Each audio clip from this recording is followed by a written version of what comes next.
On écoute cette audition de Laurence Descartes. Vous compléterez dans quelques instants notre degré de connaissance. Dimanche 19 octobre, dans les premières minutes de l'ouverture du musée du Louvre, des cambrioleurs se sont introduits depuis des quais de la Seine dans la galerie d'Apollon qui abrite la collection royale de gemmes et les diamants de la couronne, s'emparant d'un butin d'une très grande valeur.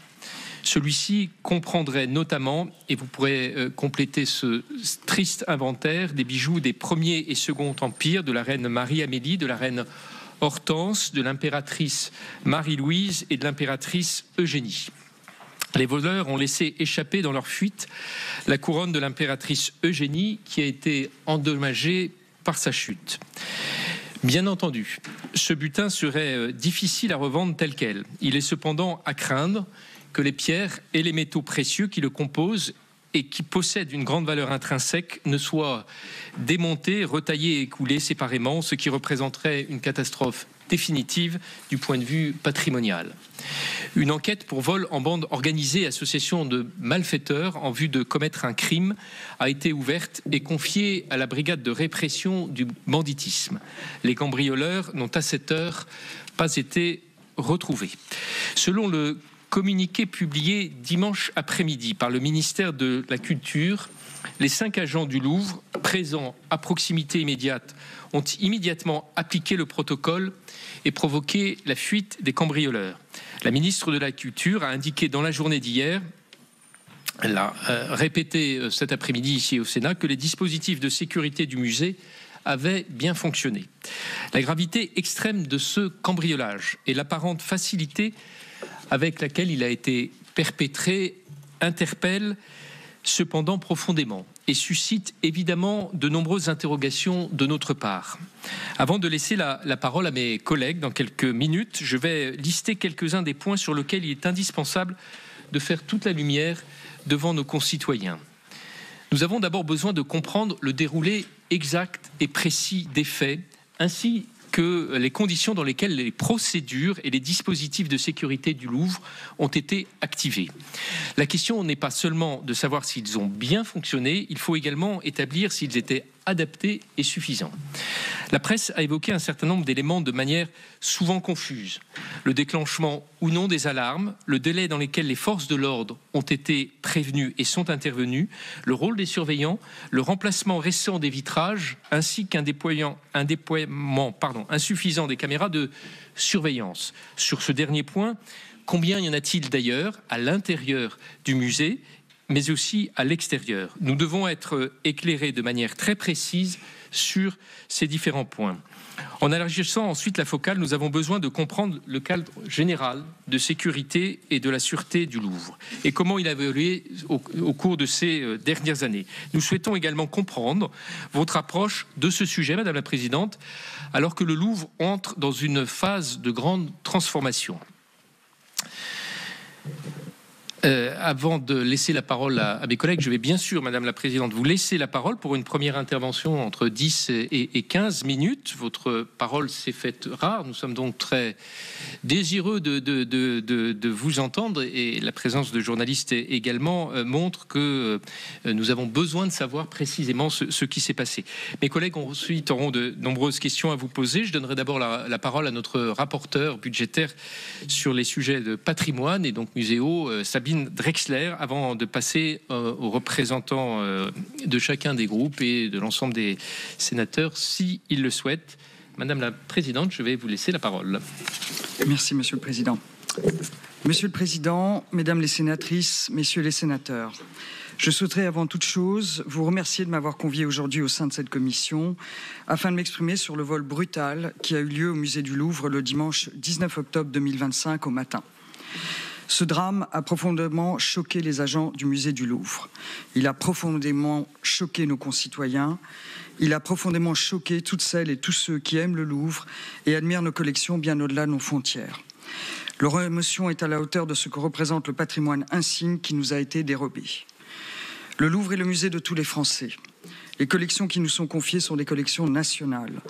Notre musée porte aussi à travers le monde l'image de la France. Il est l'écrin de notre histoire et le symbole de nos valeurs. Les nombreux messages de solidarité et de soutien reçus du monde entier témoignent de cet écho international. Je veux les en remercier. Mesdames et messieurs, je prends pour la première fois la parole depuis les faits qui se sont produits il y a un peu plus de 3 jours. Depuis lors, j'ai fait face à toutes mes responsabilités. J'ai vu mon nom jeté en pâture, j'ai vu des articles de presse malveillants se diffuser et de fausses informations prospérer. Je tiens à souligner que ces attaques ont aussi visé Madame Dominique Buffin, directrice de l'accueil du public et de la surveillance, présente ici à mes côtés. À travers nous, c'est bien évidemment le Louvre et ses agents que l'on dénigre. Rien de cela ne m'a étonné, mais rien de cela ne m'a détourné de ma mission. Je veux donc aujourd'hui rétablir quelques vérités puisque vous m'en donnez l'opportunité. Depuis dimanche dernier, j'ai été présente aux côtés des 2300 agents du musée du Louvre. Comme eux, profondément bouleversés par cette agression brutale. Comme eux, déterminés à rouvrir dans les meilleures conditions possibles les portes du plus grand musée du monde. C'est chose faite depuis ce matin. Cette ouverture était attendue de nos publics, elle est notre raison d'être. Les musées ne sont pas et ne seront jamais des forteresses, ils sont par nature ouverts. Ils sont des lieux de découverte, d'apprentissage et de plaisir. Le musée du Louvre accueille 9 millions de visiteurs par an. Cette complexité est au cœur de notre travail. Notre mission première est de protéger le patrimoine culturel commun dont nous avons la charge, tout en le partageant avec le plus grand nombre. L'attaque de dimanche nous rappelle douloureusement que la violence criminelle ne s'arrête pas à nos murs. Le Louvre, comme bien d'autres musées sur notre territoire et dans le monde entier, n'est pas préservé de la brutalisation croissante de nos sociétés. Dimanche s'est produit ce que tous les professionnels des musées redoutent, matin, midi et soir, le vol des œuvres dont nous assurons la protection. Je veux ici rendre hommage au professionnalisme et à l'engagement sans faille des équipes du musée du Louvre qui travaillent dans des conditions difficiles au quotidien, particulièrement en ces moments éprouvants. C'est une blessure immense qui nous a été infligée, je la vis profondément, en tant que présidente directrice du musée du Louvre, en tant que conservatrice générale du patrimoine, en tant que citoyenne. Je souhaite exprimer ma reconnaissance à la représentation nationale qui m'autorise aujourd'hui d'abord à apporter des éclairages objectifs et fondés sur la sûreté des collections que le Louvre abrite, ensuite à rendre compte des éléments factuels que nous connaissons à ce stade sur le vol de dimanche, enfin à présenter les mesures qui pourront être adoptées dès aujourd'hui et sur le temps plus long pour prémunir le Louvre contre de futures agressions. En premier lieu, je vais apporter des éclairages objectifs et fondés sur la sûreté des collections que le Louvre abrite. Par sa violence, ce vol blesse notre institution dans sa mission la plus profonde. Croyez-le bien, il ne s'agit nullement pour moi de me dérober ou d'adopter une position de déni. Malgré nos efforts, malgré notre travail acharné au quotidien, nous avons été mis en échec. 8 objets d'une valeur patrimoniale immense, témoins de l'histoire de notre pays, conservés dans le cœur historique du Palais du Louvre, nous ont été arrachés. Une enquête confiée à la police judiciaire sous l'autorité du parquet de Paris est en cours. Elle permettra d'éclairer toutes les circonstances du vol. Je ne veux toutefois pas laisser penser que ce vol est une fatalité. Je n'ai cessé, depuis ma prise de fonction en septembre 2021, d'attirer l'attention de notre tutelle, de la représentation nationale et des médias sur l'état de dégradation et d'obsolescence générale du Louvre, ses bâtiments et ses infrastructures. Le 30 avril 2024, devant la Commission des affaires culturelles de l'Assemblée nationale, je prononçais ces phrases. Pourtant, les chantiers de restauration que nous portons depuis 2 ans et les réformes que nous menons pour redonner le goût du Louvre à nos visiteurs ne peuvent à elles seules pallier les difficultés structurelles de l'établissement. Le geste fondateur du Grand Louvre a fait oublier les besoins structurels d'un palais qui est aussi un musée, d'un musée qui est aussi un palais, dont des pans entiers n'ont pas été touchés par les travaux des années 80. En résulte aujourd'hui une multiplication d'avaries dans les espaces du musée, l'obsolescence de nos équipements techniques et l'inadaptation de nos bâtiments face aux effets du changement climatique.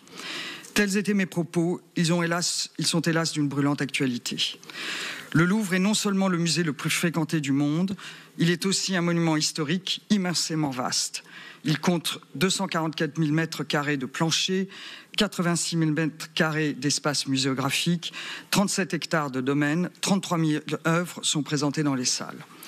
Y mener des travaux de rénovation implique donc nécessairement de s'engager sur la longue durée, en ne fermant que certains secteurs du musée, étape par étape.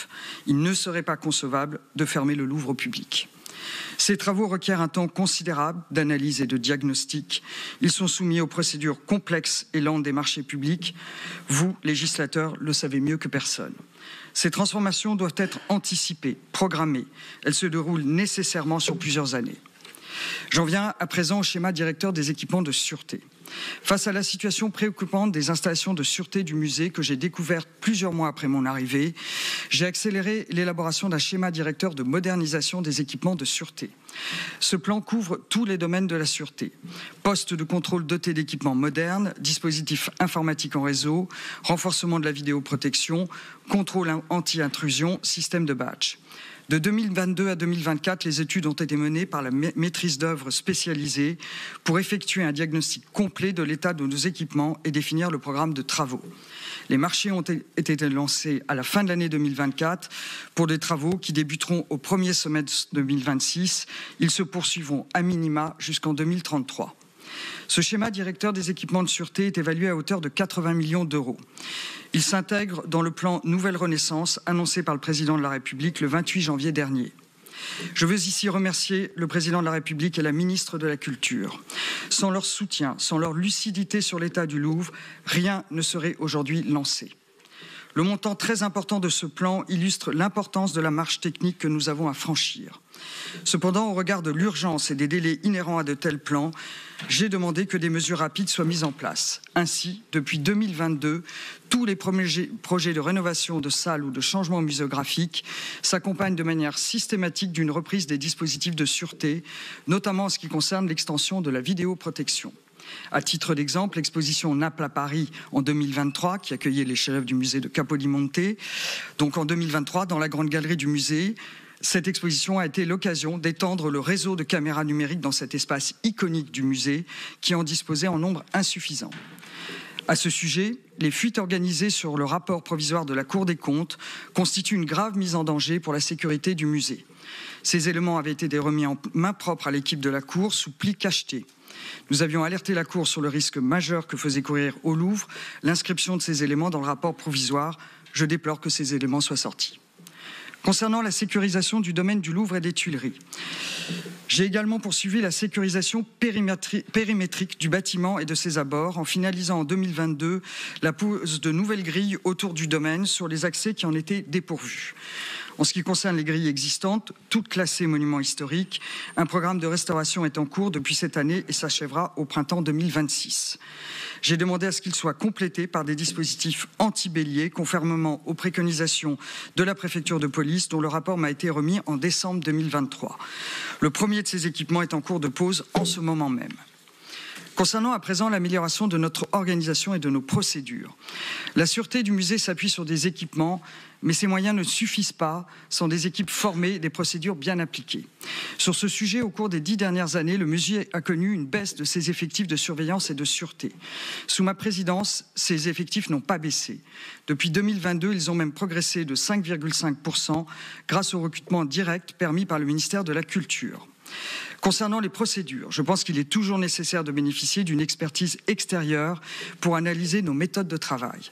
Au début de cette année, j'ai demandé à la préfecture de police de mener une étude sur notre organisation de la sûreté de nuit. Le rapport a été rendu cet été et nous allons en appliquer les recommandations. Laissez-moi à présent vous rendre compte des éléments factuels que nous connaissons à ce stade sur le vol de dimanche. Avant de vous exposer le déroulé des événements tels que nous le connaissons, je veux saluer les équipes du musée du Louvre et particulièrement les agents de la direction de l'accueil du public et de la surveillance et les agents de contrôle qui ont participé à l'évacuation du public. Nos agents, je le rappelle, ne sont pas armés. 4 d'entre eux étaient présents au moment des faits dans la galerie d'Apollon. Ils ont suivi avec réactivité, exactitude et sang-froid le protocole de sécurité. Alerter les services de police, sécuriser le périmètre et évacuer dans le calme les visiteurs qui étaient présents dans les salles du musée. Grâce à leur professionnalisme, personne n'a été blessé. Dans ce cauchemar, aucune vie humaine n'a été touchée. Je veux aussi saluer l'intervention des agents de notre prestataire Securitas, qui ont poursuivi aux côtés des agents du Louvre les malfaiteurs aux abords du musée. J'ai également une pensée pour le département des objets d'art, si douloureusement touché par ce vol, ainsi que pour tous les conservateurs du Louvre. Notre musée est un collectif, et c'est en tant que collectif qu'il fait face aux événements de dimanche. Voici donc le déroulé des faits. Je vous le partage ici avec la plus grande transparence. Le dimanche 19 octobre 2025 à 9h30, Un camion nacelle se positionne aux abords immédiats du musée du Louvre, quai François Mitterrand. Ce véhicule prend place sur le trottoir. Des individus munis de gilets de chantier l'entourent de plots de signalisation simulant une opération de maintenance. À l'aide de cette nacelle, il se hisse jusqu'au balcon de la galerie d'Apollon et procède à l'effraction de la porte-fenêtre. Il est 9h34. Le détecteur d'alarme positionné sur la porte se déclenche aussitôt et transmet un signal au poste de sécurité. Alors que les voleurs pénètrent dans la galerie d'Apollon par l'ouverture créée par la vitre, un agent posté en salle lance un appel radio au poste de commandement pour signaler l'intrusion. Il est 9h35. L'évacuation de la salle est lancée. Les alarmes des 2 vitrines de la galerie d'Apollon se déclenchent. Attaqué avec une disqueuse, le verre de ces 2 vitrines de haute sécurité ne s'est pas brisé ni délité. À l'aide de leurs instruments lourds, les malfaiteurs ont créé des brèches au travers desquelles ils ont pu passer leurs mains. À 9h35 et 33 secondes, le chef d'exploitation du musée appelle le commissariat du 1er arrondissement pour signaler qu'un vol est en cours au musée du Louvre et demande l'intervention immédiate des forces de police. À 9h36, le bouton télésécurité police, appelé dispositif Ramsès, est activé depuis le PC central par un chef d'équipe. Il est relié à la préfecture de police. Là encore, le protocole de sécurité est suivi à la lettre. À 9h37, un message demandant la fermeture des portes publiques et des portes réservées au personnel est diffusé. À 9h38, moins de 4 minutes après le déclenchement de la première alarme, les voleurs quittent la scène du crime par la même fenêtre de la galerie d'Apollon. Ils emportent avec eux 9 pièces issues des collections du département des objets d'art du musée. Aux abords du musée, les équipes de surveillance mettent en fuite les criminels, les empêchant de mettre le feu à leur véhicule. Dans la précipitation, les malfaiteurs laissent derrière eux la couronne de l'impératrice Eugénie, retrouvée endommagée. Elle a été analysée par le département des objets d'art, j'y reviendrai si vous le souhaitez. Voici donc les faits bruts, détaillés le plus précisément possible. Maintenant, il nous en faut tirer les conclusions avec justesse et objectivité. Je remercie le président de la République qui a demandé ce matin en Conseil des ministres une accélération des mesures de sécurisation du musée du Louvre. Je remercie la ministre de la Culture et le ministre de l'Intérieur pour leur soutien. Je vais à présent vous présenter les premières mesures qui pourront être prises dès aujourd'hui et sur le temps plus long pour prémunir le musée du Louvre contre de futures agressions. Elles seront mises en œuvre en coopération étroite avec le ministère de la Culture, la préfecture de police et la ville de Paris. Celles-ci sont de 2 ordres. La première pourront être mises en place à court terme. Elles incluent la sécurisation des abords immédiats du Louvre, en particulier de la chaussée. Je pense par exemple à des dispositifs de mise à distance, empêchant que des véhicules ne se garent au droit immédiat de nos bâtiments. Je souhaite aussi solliciter le ministère de l'Intérieur pour étudier si l'installation d'un commissariat de police au sein du musée serait envisageable. Cette demande se justifie eu égard à la nature même du Louvre. Notre musée reçoit 30 000 visiteurs par jour, 2300 personnes y travaillent au quotidien. Il est une ville dans la ville qui accueille déjà un détachement de la 43e compagnie de la brigade des sapeurs-pompiers de Paris. Les autres mesures se déploieront sur le temps long dans le cadre du projet global Louvre Nouvelle Renaissance. Elles concernent la mise en œuvre du schéma directeur des équipements de sûreté que je vous ai présenté un peu plus tôt. Ce plan doublera le nombre de caméras sur les 37 hectares du domaine du Louvre. Il modernisera entièrement les accès par badge au musée. Il mettra en place un nouveau système d'hypervision dans les postes de contrôle du musée, permettant un contrôle exhaustif et global de l'ensemble des informations du système de sûreté. Il renforcera la protection périmétrique de l'établissement, en particulier le système de vidéoprotection et de détection des intrusions qui sera modernisé et étendu. Ces mesures sont nécessaires et attendues. Je tiens cependant à rassurer nos concitoyens ainsi que nos partenaires nationaux et internationaux. Nous avons rouvert ce matin dans des conditions garantissant la sécurité des œuvres et des personnes. Notre musée a subi dimanche un choc immense qui nous ébranle tous. Je prends la pleine mesure de cet événement. J'ai la conviction que nous saurons collectivement dépasser ce traumatisme et mettre en œuvre au plus vite les mesures techniques et organisationnelles qui s'imposent. Soyez assurés que tous les agents du Louvre poursuivront avec détermination et fierté la mission première de notre musée, celle pour laquelle il a été fondé en 1793. Conserver les collections nationales, les partager avec les visiteurs et les transmettre aux générations futures. Voilà, mesdames et messieurs les sénateurs, quelques-uns des éléments que je voulais rappeler en préambule de notre échange. Je vous remercie pour votre attention et me tiens à présent à votre disposition pour répondre à toutes vos questions. Merci Madame la Présidente. Donc vous confirmez bien que toutes les alarmes ont fonctionné Absolument. Est-ce que les vidéos ont également fonctionné? Les vidéos ont fonctionné, absolument. À l'intérieur, est-ce qu'il y en avait à l'extérieur? Alors c'est là notre faiblesse, si nous en venons directement au point faible. Au fond, nous n'avons pas repéré suffisamment à l'avance l'arrivée des voleurs. Les faiblesses de notre protection périmétrique sont connues et identifiées. Après le vol de 1998 qui concernait un tableau de coraux qui avait été dérobé dans l'aile Sully, des caméras dites PTZ mobiles ont été installées en 2001. Elles ont ensuite été complétées par l'installation de caméras fixes. Et j'ai demandé le diagnostic des équipements de sûreté en 2021, au plus vite après mon arrivée. Le renforcement de la protection périmétrique est prévu dans le cadre du schéma directeur des équipements de sûreté. Ce schéma directeur inclut une protection complète périmétrique en vidéoprotection qui couvrira l'ensemble des façades, la pose de caméras thermiques fixes et de levée de doute, la mise en place d'un système d'hypervision qui analyse la totalité des caméras exploitées sur le domaine. Ce qui veut dire qu'à ce jour, il n'y a pas de caméra périmétrique. Il y a quelques caméras périmétriques, mais qui sont vieillissantes. Alors, si on veut rentrer dans le détail des installations, je préfère passer la parole à Dominique Buffin. Mais le parc est très insuffisant, ne couvre pas l'ensemble des façades du Louvre, très clairement. Et malheureusement, du côté de la galerie d'Apollon, la seule caméra qui est posée en direction de l'ouest et donc ne couvrait pas le balcon concerné par l'effraction. Peut-être Madame la directrice, vous préciser les choses. Merci. J'ajouterai un complément qui est un point effectivement extrêmement important. Madame la Présidente a précisé le sujet de l'hyperviseur. Ces caméras, les caméras que nous allons demander à faire installer dans le cadre du schéma directeur des équipements techniques devront être reliées à de la détection, à de l'analyse d'images, de manière à permettre une analyse rapide par l'hyperviseur pour permettre une exploitation plus aisée et plus rapide depuis les PC. C'est-à-dire qu'actuellement, c'est juste un homme ou une femme qui observe les caméras. Absolument. Sabine Drexler, rapporteur budgétaire. Merci Monsieur le Président, Madame la Présidente directrice, mes chers collègues.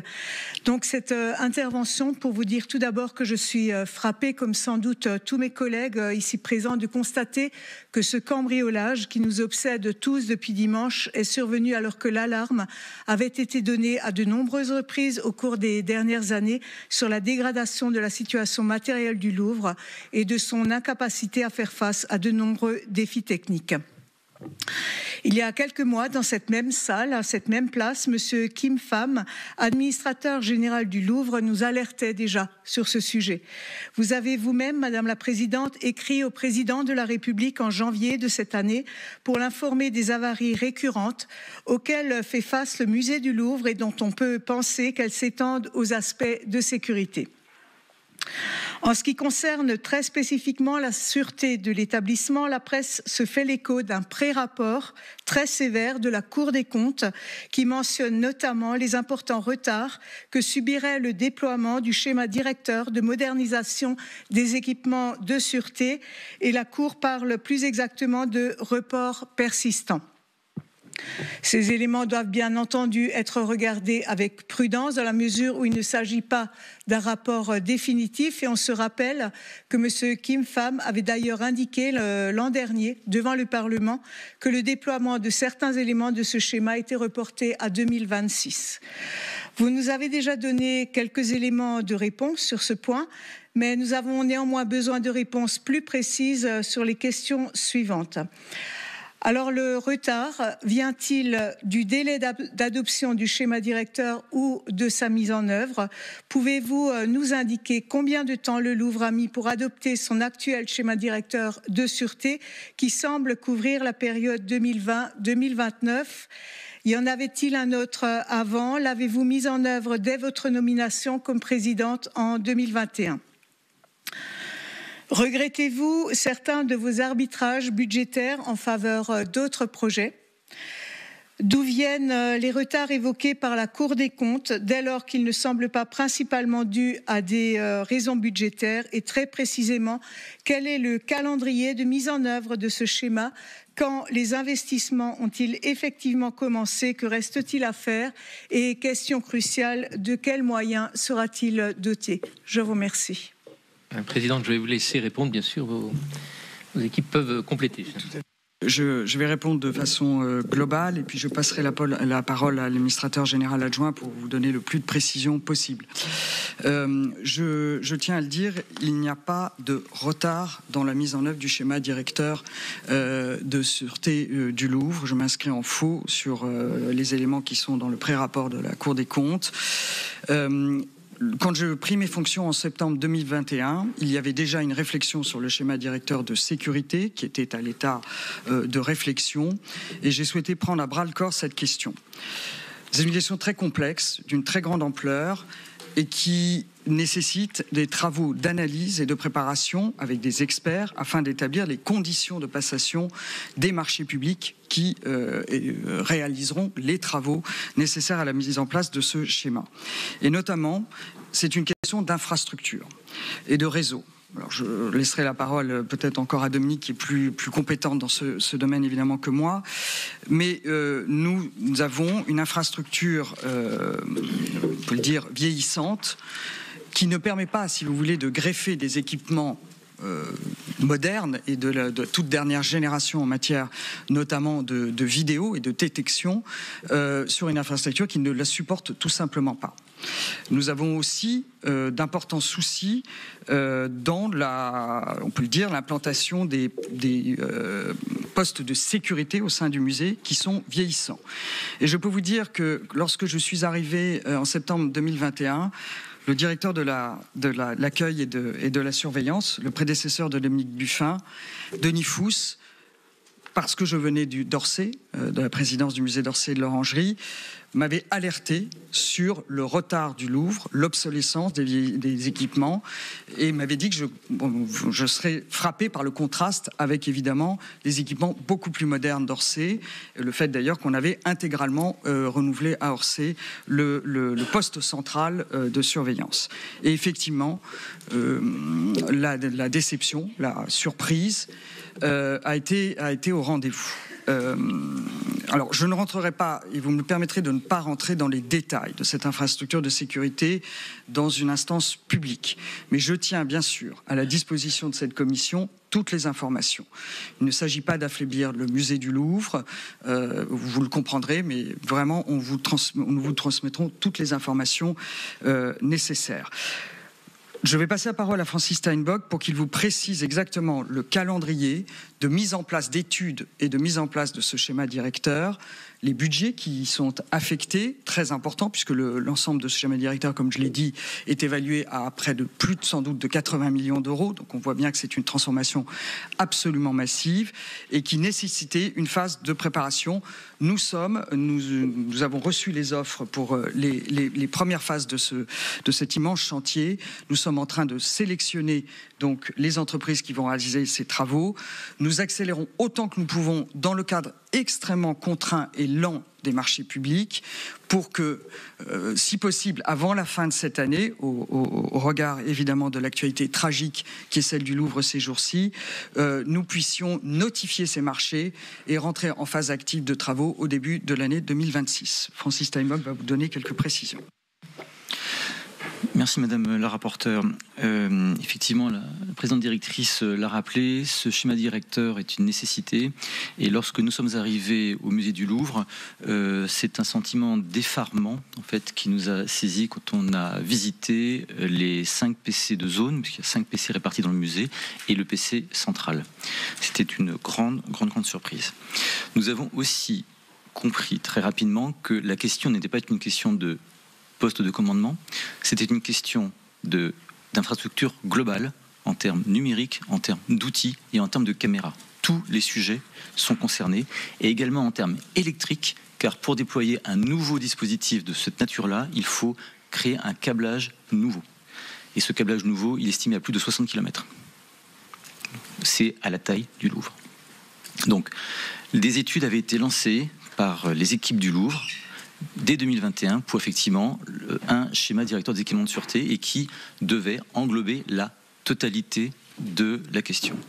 Nous avons mené des études entre 2022 et 2024 puisque le maître d'œuvre, on a sélectionné une maîtrise d'œuvre technique spécialisée. Là, on est sur des sujets extrêmement sensibles qui nécessitent d'avoir un maître d'œuvre technique Nous pouvons accompagner en interne, évidemment, ce maître d'œuvre, mais il n'est pas possible le musée ne dispose pas en interne d'une technicité pour mener cette opération. Donc ce maître d'œuvre technique a été sélectionné et tout le programme a été défini sur l'année 2022-2024.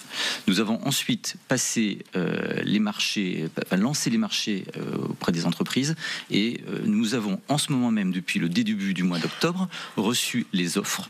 Pour vous dire la complexité, c'est que nous avons eu des questions très, très nombreuses de la part de ces entreprises pour avoir des précisions, tellement le sujet est important et sensible. Nous espérons et nous allons devoir notifier ce marché sans doute à la fin de l'année 2025 et au plus tard dans les premiers jours de l'année 2026. Nous avons accéléré la procédure d'analyse des offres et nous avons parlé dès les jours derniers à ce maître d'œuvre. Si on regarde maintenant l'organisation de ce schéma directeur, le Louvre est immense, on ne peut pas le traiter en une fois. Il faut donc commencer par les fondements et ensuite partir dans toutes les zones. La première tranche, c'est la tranche ferme du marché, c'est la rénovation des PC de zone, donc les 5 PC répartis dans tout le musée, et la refonte complète du PC de commandement central. Ce PC est sous-dimensionné physiquement, et par ailleurs est mal organisé sur le plan physique, puisque c'est un PC qui fonctionne 24/24, 7 jours sur 7. Donc nous allons devoir intégralement revoir cet équipement, et nous allons d'ailleurs le déplacer au sein du musée, parce que là où il est, en fait, ce n'est pas adapté à ce que nous voulons faire. Ensuite, nous allons décliner ces tranches par zone. Donc là, je vais parler des zones géographiques du palais, je vais parler des ailes. Nous allons d'abord travailler sur l'aile Richelieu. C'est en fait c'est ce qui était prévu, c'était le quadrilatère Richelieu, l'aile Richelieu, donc l'aile au nord. Nous avions prévu de faire ça. Nous avions prévu ensuite de travailler sur l'aile Sully et sur l'aile Denon. Bien évidemment, ça c'était le schéma initial. Maintenant, en regard du projet Louvre Nouvelle Renaissance, nous sommes en train de redéfinir nos priorités, puisque nous voulons travailler d'abord sur l'aile Sully, le quadrilatère Sully, qui est au cœur du projet Louvre Nouvelle Renaissance. C'était vraiment notre option, notre choix. Maintenant, au regard de l'incident grave de dimanche dernier, nous allons à nouveau, et nous avons déjà saisi notre maîtrise d'œuvre technique pour travailler sur la protection périmétrique, car la présidente directrice vous l'indiquait, c'est effectivement là où nous avons une difficulté majeure. Donc nous allons, le maître d'œuvre technique travaille déjà, nous l'avons saisi à ce sujet pour redéfinir les priorités. Et ensuite nous travaillerons par aile du palais, l'aile Richelieu en lien avec le projet Louvre Nouvelle Renaissance, l'aile Sully, l'aile Denon, et voilà, et toutes les autres ailes du palais. Sur la première tranche, c'est la tranche des postes de commandement. C'est un coût qui est estimé, TTC, toutes dépenses confondues, à plus de 6 millions. L'aile qui sera la plus coûteuse, parce que c'est aussi l'aile qui est très grande, c'est l'aile Richelieu. La dépense est estimée à plus de 12 millions. Et nous sommes sur les autres ailes sur des montants entre 6 et 9 millions. Le calendrier doit être évidemment étalé parce que tous ces travaux nécessitent la pose de très nombreuses baies techniques. Et ces travaux ne peuvent pas se faire uniquement les mardis, jour de fermeture. Donc cela impose des moments de fermeture par secteur au sein du musée. Et nous allons, comme cela a été vraiment conçu, essayer de travailler en même temps pour traiter différents sujets. Le schéma directeur des équipements de sûreté et si nous pouvons intervenir sur d'autres aspects techniques qui posent problème, pour éviter de revenir sur une zone du musée qui a été traitée, qu'on a dû fermer, qu'on rouvre, qu'on referme et ainsi de suite. Donc nous allons toujours essayer, dans la mesure du possible, d'associer toutes les opérations. Cela, la direction de l'architecture, de la maintenance et des jardins travaille d'ores et déjà pour redéfinir ce plan avec notre maîtrise d'œuvre technique. 3 petits compléments par rapport à ce que vous avez dit l'un et l'autre. Vous nous dites la réflexion sur le schéma directeur a été lancée en 2021. Nous avions compris que le schéma directeur avait été arrêté en 2019. En fait, cette réflexion avait été lancée dès 2019 parce que si on revient historiquement, en fait, il y a d'autres opérations que la présidente directrice a mentionnées qui étaient liées en fait à l'actualité. Si on revient sur les événements en particulier je pense aux Gilets jaunes, l'événement des Gilets jaunes, vous vous souvenez que en fait il y a eu un très grave incident dans les Tuileries puisque des grilles ont été renversées. Ça a été un moment extrêmement douloureux et la première priorité qui nous est apparue, c'était la sécurisation à l'époque. Et ils ont fait un choix qui était tout à fait légitime, c'était la sécurisation du domaine. C'est pour cela que la première étape a été de créer des grilles nouvelles au niveau ce qu'on appelle du tunnel Lemonnier, puisque c'est à la jonction du jardin des Tuileries et du jardin du Carrousel. Je rappelle que le jardin du Carrousel sont des jardins qui sont totalement ouverts 24h24, 7 jours sur 7. Ils sont ouverts au public. Il n'y a pas de fermeture, puisque la circulation piétonne et automobile se fait tout le temps. Donc la première étape était de pouvoir fermer tout le domaine en cas de nécessité. Ça, c'était la première étape. Il fallait ensuite travailler sur la réfection de toutes les grilles du palais, parce que là aussi, ces équipements qui sont tous classés MH, ce sont des grilles historiques, et donc notre architecte en chef des monuments historiques a eu une mission, nous avons lancé un marché, pour qu'il restaure l'intégrité de ces grilles. Si vous passez devant le palais ces jours-ci, vous verrez en ce moment même les travaux qui sont en cours. Nous sommes en train de restaurer toutes ces grilles, et des grilles nouvelles ont déjà été posées, et vous verrez aussi des grilles d'attente, puisqu'en fait, comme c'est du monument historique, nous avons dû retirer les grilles pour les traiter. L'ensemble de ce projet sera fini au printemps 2026. Et effectivement, quand on articule cela avec le schéma directeur, la priorité avait été donnée à cette sécurisation du domaine, et ensuite, effectivement, il y avait la question du schéma directeur, on va dire plus équipement de sécurité au sens vidéo, contacteur, voilà. C'est comme ça que la réflexion s'est faite. Deuxième petite précision, vous avez dit que le coût du schéma directeur était de 80 millions. Le ministère parle aussi de 80 millions de dépenses sur la sécurité dans le cadre de Louvre Renaissance. Est-ce que ce sont les mêmes 80 millions ou c'est 80 millions qui s'additionnent ? Non, le schéma directeur d'équipement de sécurité est intégré dans le cadre du projet Louvre Nouvelle Renaissance. Ça fait partie des travaux prioritaires avec un autre schéma directeur. C'est le schéma directeur des équipements électriques qui lui aussi est en grande difficulté. Si je peux me permettre aussi, pour répondre à Madame la rapporteure, je n'ai pas arbitré en faveur d'une priorité plutôt que d'une autre, Madame la rapporteure. J'ai fait de la sécurité une urgence absolue. Et d'ailleurs, comme Francis vient de vous l'indiquer, les deux premiers schémas techniques de rénovation liés au projet Nouvelle Renaissance sont le schéma électrique et le schéma de sûreté. Les deux étant, comme vous l'avez bien compris, intimement liés. Je ne vais pas insister non plus sur l'état de la structuration de nos réseaux électriques au Louvre, mais là encore, une rénovation de très grande ampleur s'impose. Donc il s'agit de mener plusieurs chantiers en même temps, aussi rapidement que possible, et surtout de profiter, à chaque fois qu'il y a des chantiers plus ponctuels d'aménagement muséographique, de rénovation, d'immédiatement augmenter, bien sûr, les équipements de sûreté. Je pense notamment, alors j'ai quelques chiffres à partager avec vous, sur la période 2022-2025, 134 caméras numériques ont été installées en complément ou en remplacement des caméras analogiques qui étaient précédemment placées. Là, je parle des espaces muséographiques. Nous sommes vraiment dans les salles, au contact des œuvres. Sur la période 2026-2027, 69 caméras numériques seront installées en accompagnement donc de la première phase du déploiement du schéma directeur des équipements de sûreté qui commencera, comme Francis vous l'indiquait à l'instant, exactement à ces dates. Nous sommes bien sûr loin du compte, mais nous avons mis en place ce qu'il était possible de faire dans le cadre des équipements dont nous disposions et dans le respect du code, une fois de plus, des marchés publics. J'insiste sur ce point. Le Louvre est un établissement public administratif. Nous devons respecter ces procédures qui sont assez, vous le savez, contraignantes. Voilà, et Francis vous a reparlé des mesures aussi qui concernent le domaine, la sécurisation du domaine, qui est effectivement un élément qui a été lancé dès 2019 et que nous avons repris dans une dynamique beaucoup plus large et beaucoup plus complète. Je vais prendre par série de questions, comme ça vous permet de les noter et puis de rendre nos discussions les plus vivantes possibles. Max Brisson, Yann Chantrel, Lord Arcos, première série. Merci, Monsieur le Président. Comme je l'ai dit tout à l'heure, Madame la Présidente, je ne pourrai pas écouter votre réponse, mais Jean-Gérard Pommier, qui interviendra également, me relatera exactement la réponse à ma question. Madame la Présidente, même si elle a été refusée, il est tout à votre honneur d'avoir remis votre démission aux plus hautes autorités de l'État. Notre pays donne trop souvent l'image d'un État où ceux qui le servent au plus haut niveau ne sont jamais responsables, pour avoir apprécié le geste qui a été le vôtre.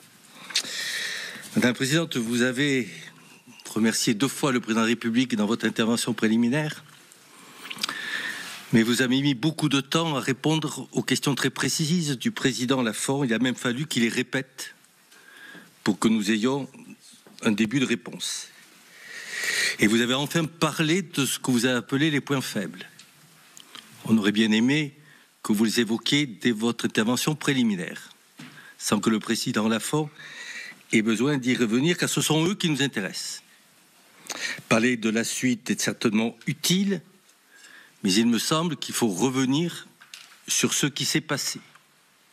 Car finalement, nous découvrons, 50 ans après le cas quasiment identique de l'épée de Charles X, que les évolutions technologiques ne peuvent pas nous épargner ce drame pour la mémoire nationale.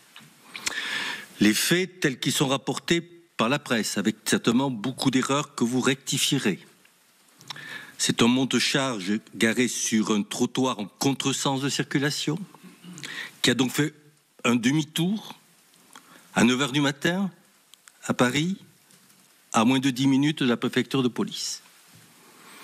Une galerie Apollon qui aurait connu des incidents à répétition voilà un peu plus d'un mois, sans que l'on sache où en est l'avancée des réparations. L'installation, paraît-il, de nouvelles vitrines sécurisées qui n'offriraient pas le même niveau de protection. Une aile de nom qui ne possède aucune caméra dans un tiers de ces salles. Une aile Sully qui n'est couverte quant à elle qu'à 60%. Une aile Richelieu qui est vide d'équipements de vidéosurveillance dans les 3/4 de ces salles. Ce qui nous paraît important, Madame la Présidente, c'est d'établir la chaîne des responsabilités. Notre pays serait-il devenu le champion de la défausse? Ce n'est pas moi, ce n'est pas ma faute.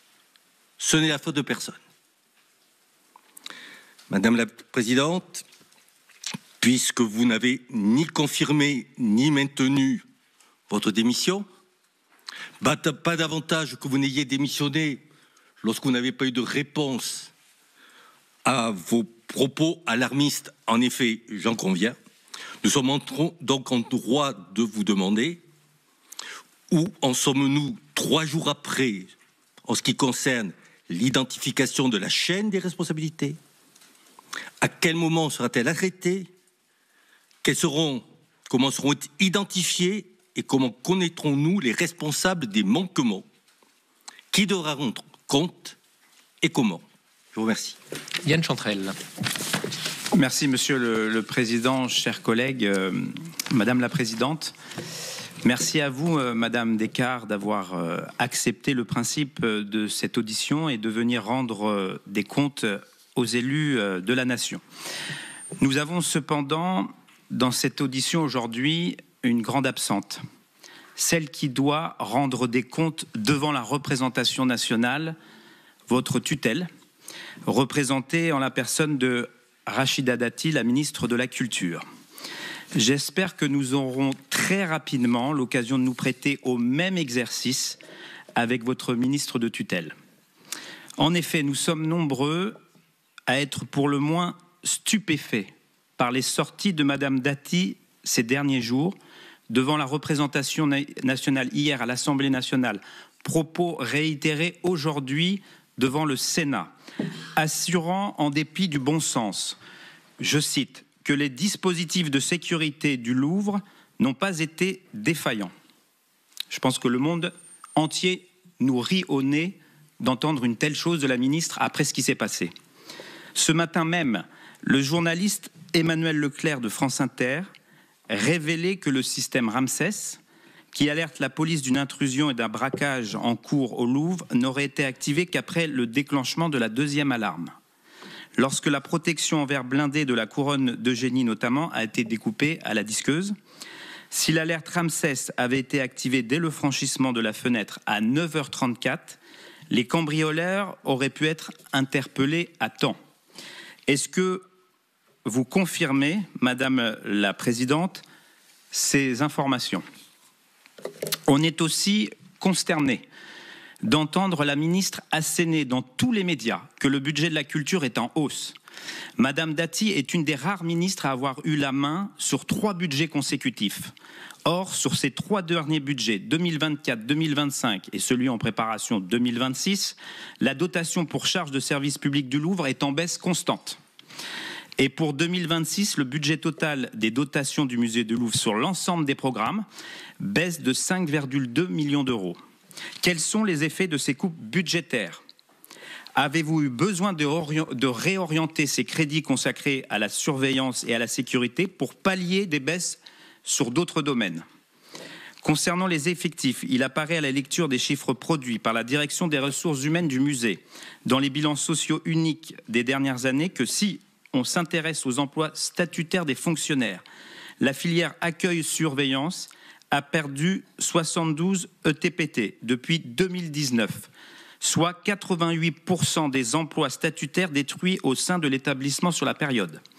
Et même si on regarde les effectifs globaux, titulaires et contractuels, on constate que la direction de l'accueil du public et de la surveillance a été amputée de 55 ETPT pour la période 2019-2023, sans que son périmètre n'ait été modifié.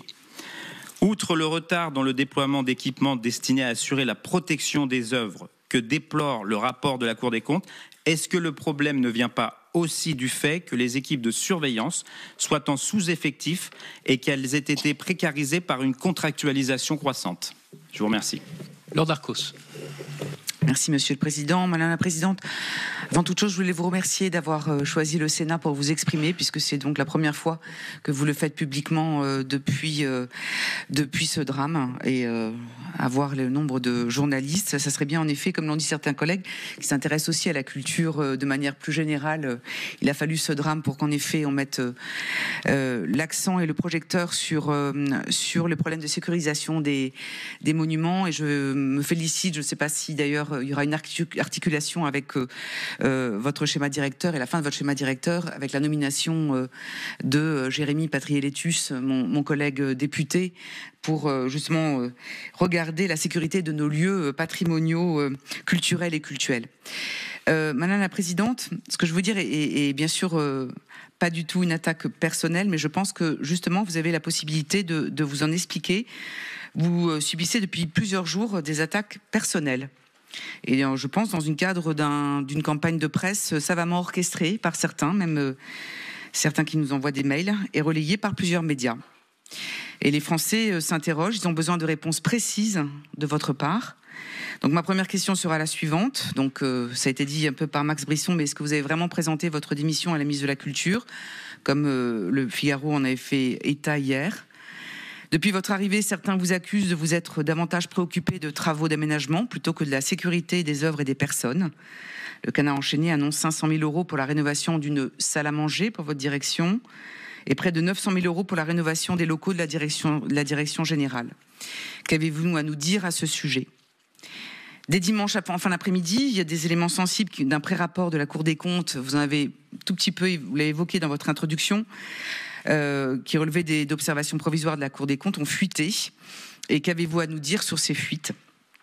Et d'une manière générale, que pensez-vous plus largement de cette salve d'accusations dont vous faites l'objet depuis dimanche ? Elles sont personnelles, mais je m'associe aussi à ce que vous avez dit, le courage de vos agents qui ont permis qu'il n'y ait aucune victime dans ce cambriolage.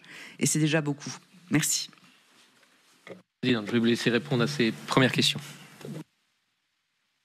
Vous me permettrez peut-être de venir sur la question la plus personnelle, puisqu'elle est apparue à deux reprises, qui concerne donc ma démission, proposition de démission. Dimanche dernier, après avoir constaté aux côtés de la ministre de la Culture et du ministre de l'Intérieur les conséquences de la terrible attaque que nous venons de subir, j'ai présenté à la ministre de la Culture en responsabilité ma démission. Elle l'a refusée. Au cours de ma carrière, déjà longue, je n'ai jamais considéré que nous étions propriétaires de nos postes. Et c'est une règle de vie professionnelle que je m'applique, je l'espère, avec rigueur.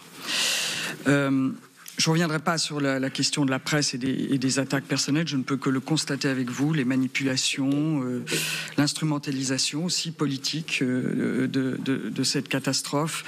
Je n'ai pas de commentaire particulier à faire. Je constate comme vous, je la subis très profondément et douloureusement.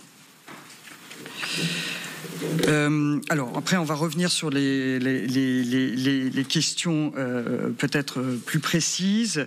D'abord sur les questions peut-être de sécurité précise sur la galerie Apollon et qui ont été évoquées pour vous donner le plus de précision possible, et sur les éventuels défaillants. Je le redis, le système de sécurité tel qu'il est en place aujourd'hui dans la galerie d'Apollon a parfaitement fonctionné. Ce qui se pose, c'est la question de l'adaptation de ce système de sécurité à un nouveau type d'attaque, à de nouveaux modes opératoires qui n'avaient pas été envisagés et auxquels il faut que nous réagissions, bien sûr. Je rappelle que lorsque le dernier aménagement de la galerie d'Apollon, qui a fait l'objet d'une importante rénovation au chapitre des monuments historiques, et d'un nouvel aménagement de vitrines qui avait été décidé sous mon prédécesseur et sous la précédente direction du département des objets d'art, 3 vitrines hautement sécurisées, j'ai toutes les caractéristiques techniques que je peux partager avec vous. Cet nouvel aménagement date de 2019, il n'est donc pas particulièrement ancien, et il est très intéressant de regarder, et nous serons ravis de partager ces documents avec vous, de regarder le type d'attaque qui est envisagé à ce moment-là. C'est une attaque à main armée, avec une attaque des vitrines par balle. Parce qu'à l'époque, c'est le mode opératoire qui domine pour ce type d'attaque, pour des objets précieux, des bijoux, des attaques dans des bijouteries. Voilà, c'est contre ça que le Louvre se protège. Depuis, il y a d'autres types d'attaques. Il y a 2 ans, la préoccupation principale du Louvre était d'anticiper des actions d'activistes, généralement liés à la question climatique, qui s'en prenaient, qui jetaient de la peinture, de la soupe sur des tableaux. C'était plutôt les peintures qui étaient visées. Et donc, toute l'équipe d'accueil et de surveillance du Louvre s'est adaptée et s'est préparée à ce type d'attaque. Voilà. Aujourd'hui, ce que je constate, et l'actualité récente le confirme, je renvoie malheureusement à une actualité très dense en la matière depuis quelques mois, nous avons un intérêt pour les objets précieux, les métaux, les pierres précieuses, et des attaques qui rejoignent complètement dans leur mode opératoire celle du grand banditisme et des casses qui ont lieu dans par exemple le monde de la bijouterie. Donc nous sommes en présence d'une évolution des modes opératoires qu'il nous faut effectivement prendre en compte et sans doute nous adapter. Je vais laisser la parole à Dominique Buffin dans un instant sur cette question. Mais je le redis, la faiblesse du Louvre, je crois avoir été très clair, monsieur le sénateur, vous me reprochez de ne pas avoir été clair, j'assume totalement le fait que nous avons effectivement une faiblesse dans la protection périmétrique du Louvre. Je vous l'ai dit très clairement, c'est là que le bas blesse, et que le bas blesse depuis longtemps. Mais là encore, je reprends le constat général depuis mon arrivée en septembre 2021, certainement un sous-investissement chronique en matière d'équipement et d'infrastructure au Louvre, parce que nous avons peut-être vécu dans l'illusion de l'élan donné par le Grand Louvre, ce grand élan de modernisation décidé par le président Mitterrand et qui a pour symbole la pyramide ouverte en 1989 et qui s'est poursuivi au fil des années 90. Ce grand chantier de modernisation, il a aujourd'hui 40 ans, avec des installations qui ont surperformé et qui sont en bout de souffle. Et surtout, ce grand chantier n'a touché que la moitié du Louvre. Tout le périmètre dit Sully, il a fait allusion au manque de couverture, par exemple vidéo dans Sully, c'est tout à fait juste. Tout ce périmètre Sully n'a pas été touché par les travaux de rénovation du Grand Louvre. Et c'est sur ce constat d'infrastructures techniques absolument obsolescentes, voire absentes, ce qui est effectivement un constat terrible pour le plus grand musée du monde, et sur le constat de son immense succès public, de sa fréquentation qui, je vous le rappelle, a atteint plus de 10 millions de visiteurs juste avant le Covid, que j'ai commencé à réfléchir avec l'ensemble des équipes à un projet qui permette non seulement de réparer le Louvre, de l'adapter, de le doter d'une infrastructure technique digne du musée et des collections qu'il est, mais aussi de résoudre des problèmes structurels qui sont liés à la fréquentation du Louvre, à la mauvaise installation et mauvaise présentation de la Joconde aujourd'hui. Ce projet s'appelle Louvre Nouvelle Renaissance. Il a été annoncé par le président de la République en janvier de cette année et je le remercie aussi à nouveau à ce micro, devant cette instance, de sa confiance et de l'élan qu'il a redonné au Louvre. Et je remercie à nouveau la ministre de la Culture d'avoir porté avec conviction ce projet qui est absolument nécessaire pour redonner au Louvre les moyens de fonctionner comme un grand musée du XXIe siècle. Ce qu'il a cessé d'être. Ce qu'il a cessé d'être depuis des années. Je ne peux que le constater avec vous. Alors j'ai sûrement des tas de défauts, j'en conviens devant vous. Peut-être que parfois je peux me tromper dans mes arbitrages, mais je vais revenir sur les arbitrages que vous évoquiez et les travaux qui ont été faits de façon très détaillée. Mais j'ai souhaité prendre à bras le corps cette question. Je l'ai portée devant la représentation nationale à plusieurs reprises, dans les médias, devant notre tutelle. Il a fallu convaincre. Il a fallu beaucoup de temps. Et ce n'est donc que qu'au moment où la ministre de la Culture a pris ses fonctions, que ce sujet est revenu devant les grands arbitrages du ministère et que, par l'annonce du président de la République, la question du Louvre est à nouveau au centre des préoccupations. Je suis aujourd'hui évidemment immensément meurtri en tant que présidente directrice de me rendre compte que d'un certain point de vue, les alertes que je lançais se sont atrocement concrétisées dimanche dernier. C'est une blessure profonde et qui n'a pas fini de faire mal au Louvre.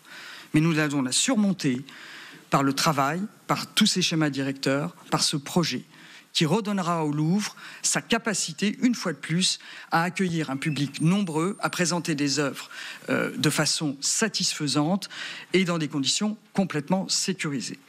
Maintenant, sur les arbitrages de travaux, vous avez fait allusion donc à des travaux qui ont été repris par la presse de façon souvent très polémique et qui apparaissent là aussi avec des chiffrages totalement imprécis dans le pré-rapport de la Cour des comptes. Je vais venir donc très précisément sur l'ensemble de ces travaux. La salle de réunion Le Fuel. Il s'agissait auparavant d'un espace de restauration commerciale, un café, fermé en 2007. L'espace était donc vacant depuis plus de 15 ans, alors même que les équipes se plaignaient du manque d'espace de réunion qui est absolument criant dans tout le musée. C'est la raison pour laquelle il a été décidé de réaffecter cet espace pour le convertir en salle de réunion. Un équipement de visioconférence y est installé. Cet espace est également modulable en salle de réception, permettant par exemple l'accueil de nos mécènes qui soutiennent généreusement et financièrement, vous le savez, le Louvre. Cette salle de réunion n'est pas réservée à l'usage exclusif de la présidence du Louvre. Elle n'est en aucun cas ma salle à manger personnelle, et j'insiste vraiment sur ce point. La salle de réunion Hector Le Fuel a été livrée à l'automne 2024, après donc des travaux de rénovation. Je serai d'ailleurs ravi de vous y accueillir. Vous verrez que c'est une salle qui n'a rien de somptuaire ou de confidentiel. Les journalistes, y compris ceux du Canard enchaîné, qui ont révélé cette information, y ont d'ailleurs eu accès et ont été passablement déçus. Le montant des travaux liés à la transformation de cet espace de restauration commerciale en salle de réunion modulable est de 497 000 €, toutes taxes comprises. Il s'agit de 100 mètres carrés classés monuments historiques, donc avec des exigences, évidemment, de respect du décor. Donc, se basant sur une fuite du rapport provisoire de la Cour des comptes, et j'insiste sur le caractère provisoire car cela signifie que les réponses contradictoires du Louvre n'ont pas été prises en compte. Le Canard enchaîné annonce 882 000 € de dépenses pour, je cite, les locaux de la direction générale. Et là, j'en viens à ces travaux. De quoi s'agit-il? Au total, cela concerne la remise en état de 8 bureaux, la rénovation standard du couloir de desserte et la rénovation des sanitaires. Pardonnez-moi, j'insiste sur ce dernier point, et c'est très trivial, j'en le conviens, ces sanitaires sanitaires étaient dans un état déplorable. Là aussi, ils ne sont pas réservés à la direction générale, mais utilisés par toutes les équipes de passage dans cet espace ou qui ont des réunions à proximité. Ils sont utilisés par nos hôtes. Les derniers travaux remontaient aux années 90. Les auditeurs de la Cour des comptes étaient installés pendant leur contrôle dans un des bureaux de cet espace et je pense qu'ils ont pu constater leur caractère particulièrement banal. Le montant de ces travaux, 218 098 €, toutes taxes comprises. Pour arriver à faire gonfler la note, le Canard enchaîné ajoute donc les travaux de la salle de réunion Le Fuel, laissant croire que tout cela est à usage unique de la présidence. Je vous laisse juge. Et là encore, nous vous accueillerons bien volontiers. J'ajoute que tous ces espaces de bureau de la direction générale et de la présidence sont ouverts pour les journées européennes du patrimoine. Mon bureau est parfaitement visitable tous les ans. Concernant les 5 bureaux de la direction générale, d'ailleurs mentionnés par la Cour, celui de l'administrateur général adjoint, du directeur de cabinet, du secrétariat, les travaux ont été réalisés sous maîtrise d'ouvrage de l'architecte en chef des bâtiments de France. Ces travaux se sont élevés à 53 000 €, toutes taxes comprises. Donc, dans le cadre, là encore, d'un immeuble classé monument historique.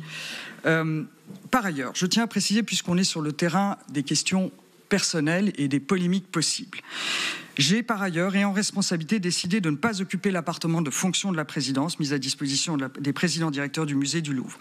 Ces espaces, qui font un peu plus de 100 mètres carrés, ont été réaffectés et servent actuellement à des résidences d'artistes. Nous y accueillons les grands artistes Elisabeth Peyton et Kader Attia actuellement. J'avais déjà appliqué, je tiens à le dire devant cette instance, cette doctrine au musée d'Orsay, que j'ai eu l'honneur de présider, et j'avais transformé à l'époque l'appartement de la présidence du musée d'Orsay en bureau. Ce sont toujours des bureaux au musée d'Orsay. Je continue sur le même registre. Mes frais de mission et de représentation sont présentés tous les ans en conseil d'administration et n'ont jamais suscité la moindre remarque. Quant à mon salaire, je vais jusqu'au bout parce que je préfère qu'on solde ces questions. Mon salaire est public, vous le savez très bien. Il est publié au journal officiel et il fait le fruit, c'est le fruit d'une décision conjointe entre le ministère de la Culture et le ministère des Finances. Donc je me permettais de revenir sur ces questions parce que voilà, je trouve qu'il y a eu beaucoup de dérives dans la presse ces jours-ci et des attaques effectivement personnelles qui me meurtrissent.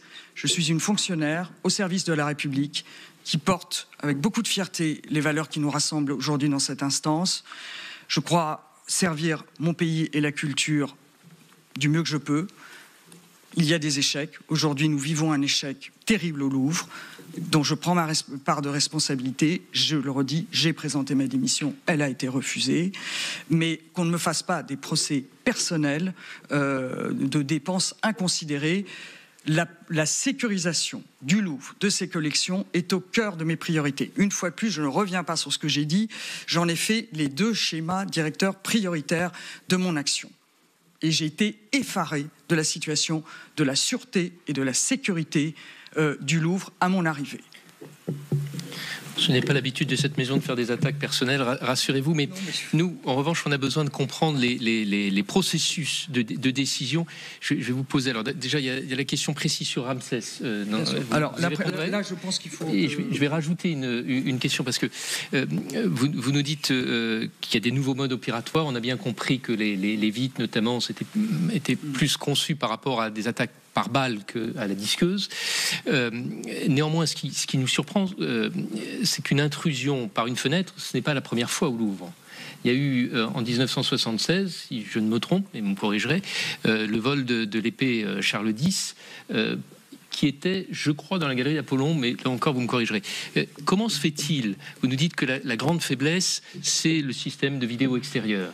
Comment se fait-il qu'aucune décision de vous ou de vos prédécesseurs, en remontant à 1976, vous voyez, je vais assez loin, comment se fait-il qu'aucun directeur du Louvre ne se soit dit pourquoi n'avons-nous pas de vidéo extérieure? Voilà, cette audition de la présidente, de la directrice du musée du Louvre qui se poursuit, que vous avez suivi en direct sur notre antenne pendant à peu près 1 heure maintenant. Elle a tenu des propos liminaires pour réexpliquer les conditions dans lesquelles ce cambriolage s'est déroulé, en exprimant toute son émotion, en précisant que les musées ne seront jamais des forteresses, que oui, nous avons été mis en échec. C'est ce qu'a dit très clairement Laurence Descartes, qui demande aussi, par ailleurs, un commissariat au sein du Louvre. Voilà pour quelques-unes des phrases fortes de Laurence Descartes, qui s'est aussi défendue à titre personnel, parce qu'elle a rappelé qu'elle était sous le feu des critiques et des attaques,